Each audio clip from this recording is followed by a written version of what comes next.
Nous avons le plaisir de recevoir aujourd'hui avec nous M. Jean-Jacques Vunenburger, qui est de France, qui est un professeur de philosophie à l'Université Jean Moulin de Lyon et qui a travaillé beaucoup dans les questions d'image, d'imaginaire, d'imagination. Alors évidemment, c'est une des premières choses que je vais lui demander, mais avant, je veux vous dire qu'il a publié de nombreux livres, 17 livres jusqu'ici, et il a été co-éditeur ou éditeur de nombreux volumes aussi, il est directeur de collection.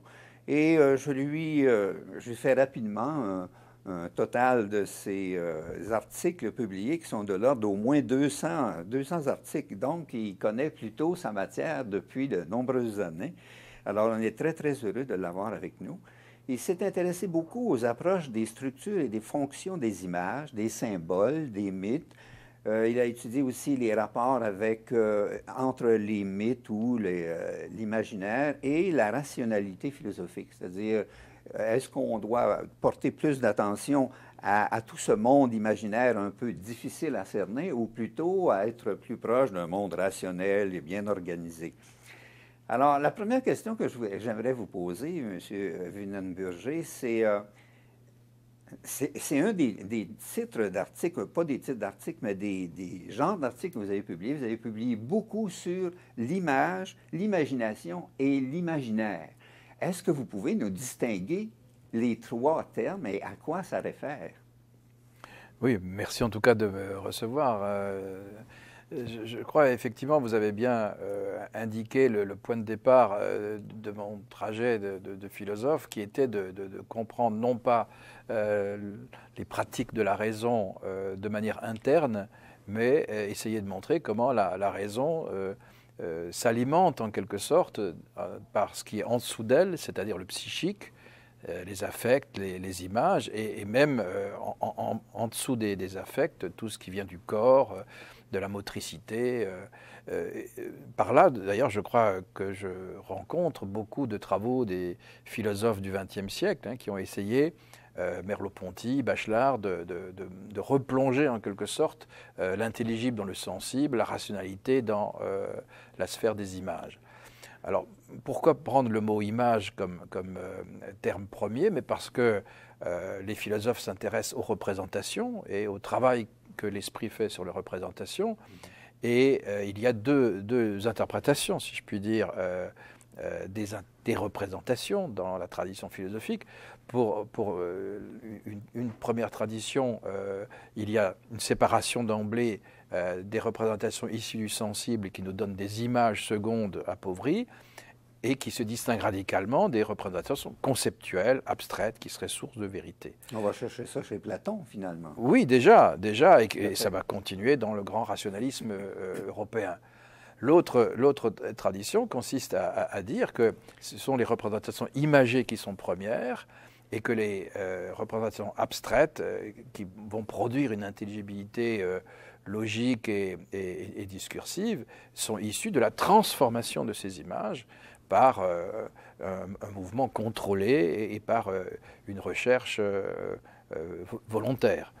Et c'est dans cette perspective que je me situe et j'ai été en particulier formé par la pensée de Gaston Bachelard, qui a à la fois été un grand théoricien de la science comme production de concepts contre l'image et en même temps le premier grand interprète de l'imagination poétique et des activités oniriques en insistant sur ce caractère originaire des images qui occupe l'essentiel de notre relation au monde et de notre relation à nous-mêmes, à charge ensuite pour ces images de se transformer soit en symboles et en mythes, soit au contraire en discours conceptuels.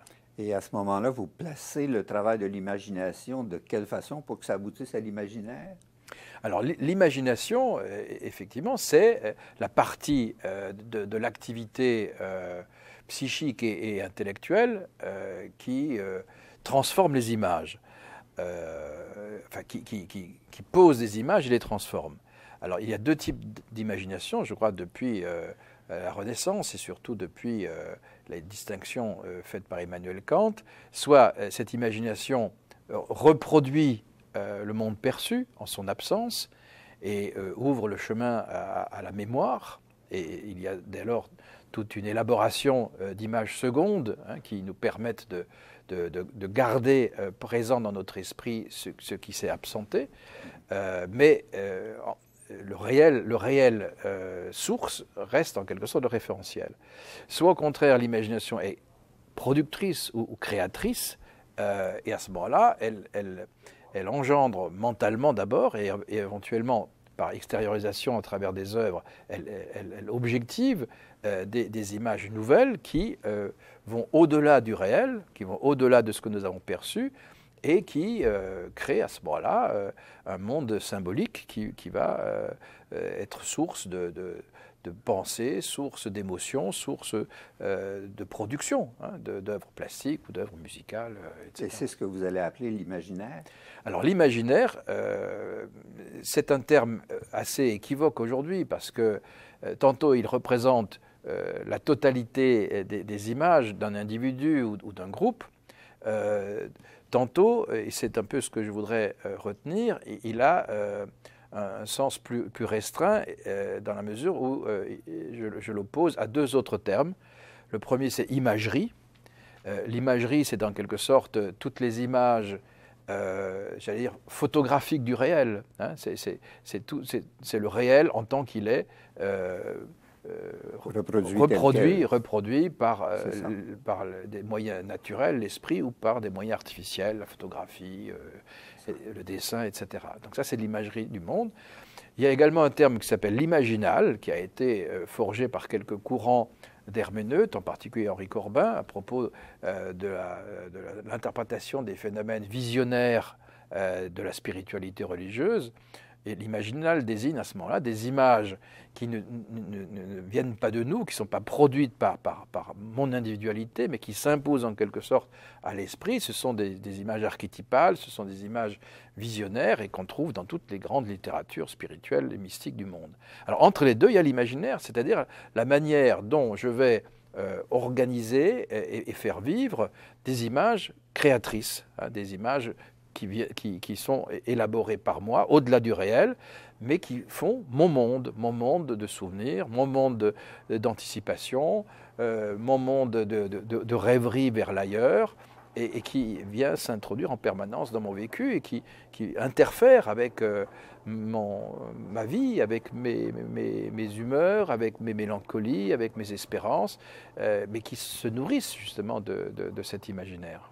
On parle souvent dans cette ligne-là de symbole aussi ou de symbolique. Est-ce que le symbole deviendrait comme une sorte de mécanique de transfert pour passer du réel à l'imaginaire?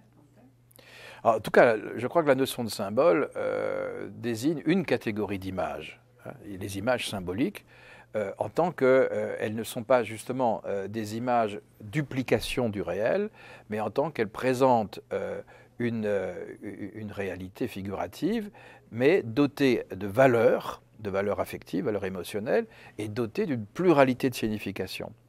Et donc, l'image symbolique est le prototype, justement, de l'image qui va nourrir un imaginaire multiforme, profond, durable, parce que seule la symbolisation permet aux images d'abandonner, si vous voulez, leur relation plate au réel, leur relation simplement de reproduction et de duplication.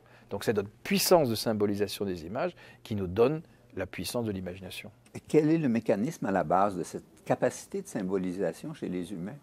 Comment ça fonctionne?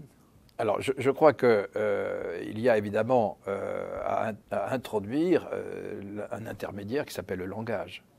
Je crois que la symbolisation passe par le langage, parce que les images visuelles ou sonores nécessitent quand même, à un moment donné, une traduction verbale dans une langue. Et la langue est faite de signes, mais les signes ne sont pas systématiquement réduits à des signifiés simples. Les mots sont très souvent chargés de multiples signifiés et donc ouvrent justement sur des processus où un sens propre inaugure tout un cheminement vers des sens seconds, vers des sens figurés. Et c'est de là que vient la symbolisation. Donc la symbolisation passe par de la signification, elle-même inscrite dans le langage. Et la meilleure preuve, c'est précisément le langage le plus riche en imagination, c'est le langage poétique, où là les mots perdent complètement leur relation fonctionnelle, leur relation réaliste avec les choses et donne aux choses toute une épaisseur, toute une série de connotations, de corrélations qui créent la profondeur poétique. L'effet de ça, ce qui se produit assez souvent, si on le fait de façon très systématique au niveau, par exemple, d'une culture, c'est souvent d'aboutir à une sorte de mythologie ou même de mythe au sens fort du terme. Ce serait quoi le mythe par rapport à l'ensemble de l'approche de l'image? Alors, le mythe, je crois les travaux des anthropologues l'ont bien montré, c'est une élaboration, c'est une construction d'une série d'images qui implique des agents, des actions, qui implique par conséquent des récits et qui ne vont pas raconter des choses telles qu'elles se sont passées une seule fois quelque part dans la réalité. Ça, c'est une histoire. Hein. Je raconte les choses telles qu'elles se sont passées. Mais le mythe va essayer de raconter une histoire qui n'est pas forcément réelle, mais qui nous donne en quelque sorte une structure de compréhension de la condition humaine, des actions humaines, que ce soit des actions guerrières, des actions amoureuses, des relations entre les êtres humains et des êtres invisibles. Et donc, les mythes, ce sont des histoires que Mircea appelle primordiales, mais que je pense plutôt archétypiques, à partir desquelles nous pouvons mieux nous comprendre et comprendre les histoires qui nous arrivent. Au fond, c'est des contes qui donnent sens à la vie personnelle et collective. Le conte est une version peut-être populaire, si vous voulez, de la fabulation mythique. Oui, les mythes et les contes sont très souvent proches du point de vue des organisations symboliques. Oui. Une autre question que je trouverais intéressante à traiter dans cette ligne-là, c'est le travail actuel du monde des médias, surtout les médias audiovisuels. Les médias audiovisuels jouent donc le jeu actuellement, ils jouent actuellement le jeu de l'image, de l'imaginaire et du mythe, vous pensez? Alors c'est une question très difficile parce que je crois qu'on est partagé entre deux analyses.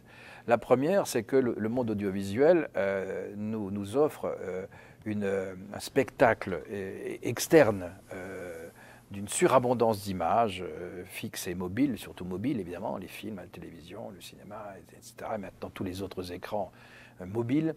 Et donc, jamais l'humanité n'a disposé autant d'une cabane d'images pour se prolonger soi-même. Et donc, de ce point de vue-là, je dirais que nous sommes en contact permanent avec des mythes, avec des images qui élargissent en quelque sorte notre imagination. Mais, alors le revers, si vous voulez, c'est que dans l'ensemble, nous sommes des consommateurs passifs de tout cela, qu'il n'y a pas de véritable intériorisation possible et que nous en restons très souvent soit à l'accumulation et à la saturation d'images, soit à des versions très stéréotypées des images, que ce soit des images de violence, que ce soit des images de sexualité, et tout cela crée un appauvrissement en quelque sorte de l'onirisme, du poétique, tel que les humains l'ont connu lorsqu'ils vivaient dans un monde beaucoup moins équipé technologiquement, parce qu'il fallait produire par soi-même. Quand on est dans les campagnes, dans les veillées, il fallait produire par soi-même des contenus imaginaires. Donc on utilisait sa culture populaire, les traditions, les contes, les imaginations pour se nourrir d'images. Alors aujourd'hui, il suffit de presser sur un écran, sur un bouton, et on voit défiler ces images. C'est un appauvrissement, c'est sans doute quand même un phénomène qui va provoquer qu'on appelle souvent une obésité, quoi. C'est intéressant de soulever cette question d'un des dangers de l'image. Est-ce que vous voyez aussi comme danger de l'image le fait qu'on se fixe sur l'image, on devient idolâtre de l'image? Parce qu'on a souvent, les grandes religions, entre autres, reprochent à l'audiovisuel et à l'image, à l'audiovisuel, d'être une tentation de séduction constante, d'être un lieu d'idolâtrie. Oui, tout à fait. Là, c'est une question tout à fait fondamentale. Et là, il faut un peu utiliser les ressources de la langue, parce que idolâtrer, fétichiser, c'est s'arrêter sur une image et la prendre vraiment pour un absolu.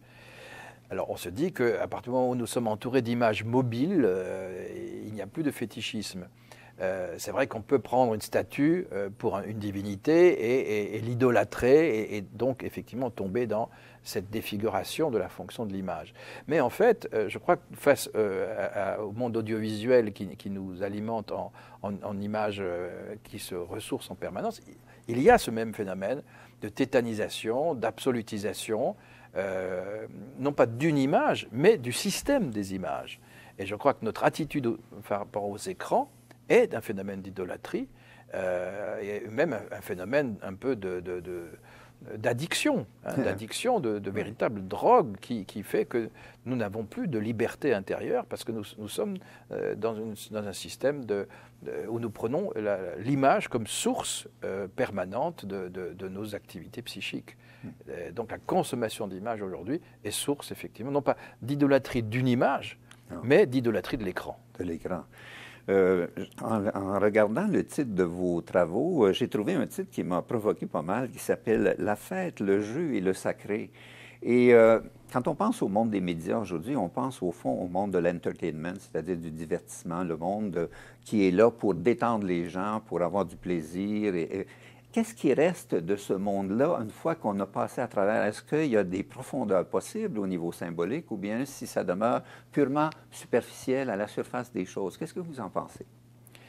Je crois que, comme on vient de le dire, notre environnement technologique aujourd'hui nous met dans une situation artificielle où notre psychisme est tout le temps branché.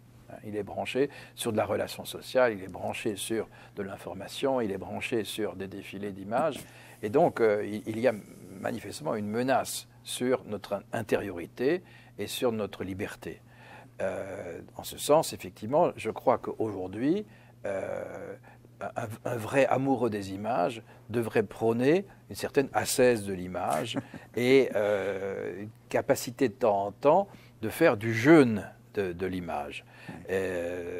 Certains ont même émis cette idée que j'ai partagée dans un livre, qu'il faudrait faire un dimanche de l'image, c'est un dimanche sans image. Voilà. Un jour sans image nous ferait regagner véritablement une liberté intérieure, parce que les images aujourd'hui deviennent des obstacles et deviennent des sources de pollution qui nous empêchent de trouver le mystère de l'existence, la profondeur de la vie et évidemment la dimension sacrée. Parce que d'une certaine manière, l'image qui était longtemps un vecteur de sacralité, aujourd'hui est totalement désacralisée, puisque le sacré, c'est ce qui nous échappe, c'est ce qui est inaccessible, ce qui doit nous laisser en dehors, ou qui doit rester en dehors d'une mainmise. Or, les images nous donnent cette illusion que nous avons mainmise sur le monde et que nous voyons tout du monde. Et en ce sens, les écrans, c'est une source d'illusion fondamentale qui nous donne cette illusion de puissance et de vision totale des choses, puisque nous sommes devant toutes les choses que les images nous montrent, mais c'est complètement illusoire. Est-ce que je dois en conclure que vous êtes très pessimiste sur une présence valide du spirituel ou du religieux dans le monde de l'audiovisuel aujourd'hui? Je pense que aujourd'hui, nous avons à réapprendre l'usage des images. Et que autrefois, les images étaient fortement canalisées par des rituels. Ensuite, les images se sont libérées au-delà du religieux à travers l'art profane. Aujourd'hui, elles sont devenues absolument obèses et sauvages, hein, en étant partout, dans la publicité, dans le divertissement, etc. Et je crois que là, aujourd'hui, nous devons réapprendre un bon usage des images. Il ne s'agit pas de les abolir, il ne s'agit pas d'y renoncer. Et ça suppose une éducation et une éthique. Et c'est à ce prix seulement qu'on découvrira que les images doivent toujours être une transition, doivent toujours être une médiation, mais pas une fin en soi. On ne peut pas passer sa vie face à des images. Il faut que les images soient un lieu de passage en vue d'autre chose, une vie spirituelle, une vie intérieure, une expérience du monde, une relation à l'autre, mais sans images. Bien, c'est déjà tout le temps que nous avons à vous consacrer. Malheureusement, c'est un peu bref, mais on vous remercie beaucoup de votre présence et surtout des lumières que vous avez apportées sur les questions compliquées de l'image, de l'imagination et l'imaginaire. Merci de votre accueil. Je vous en prie.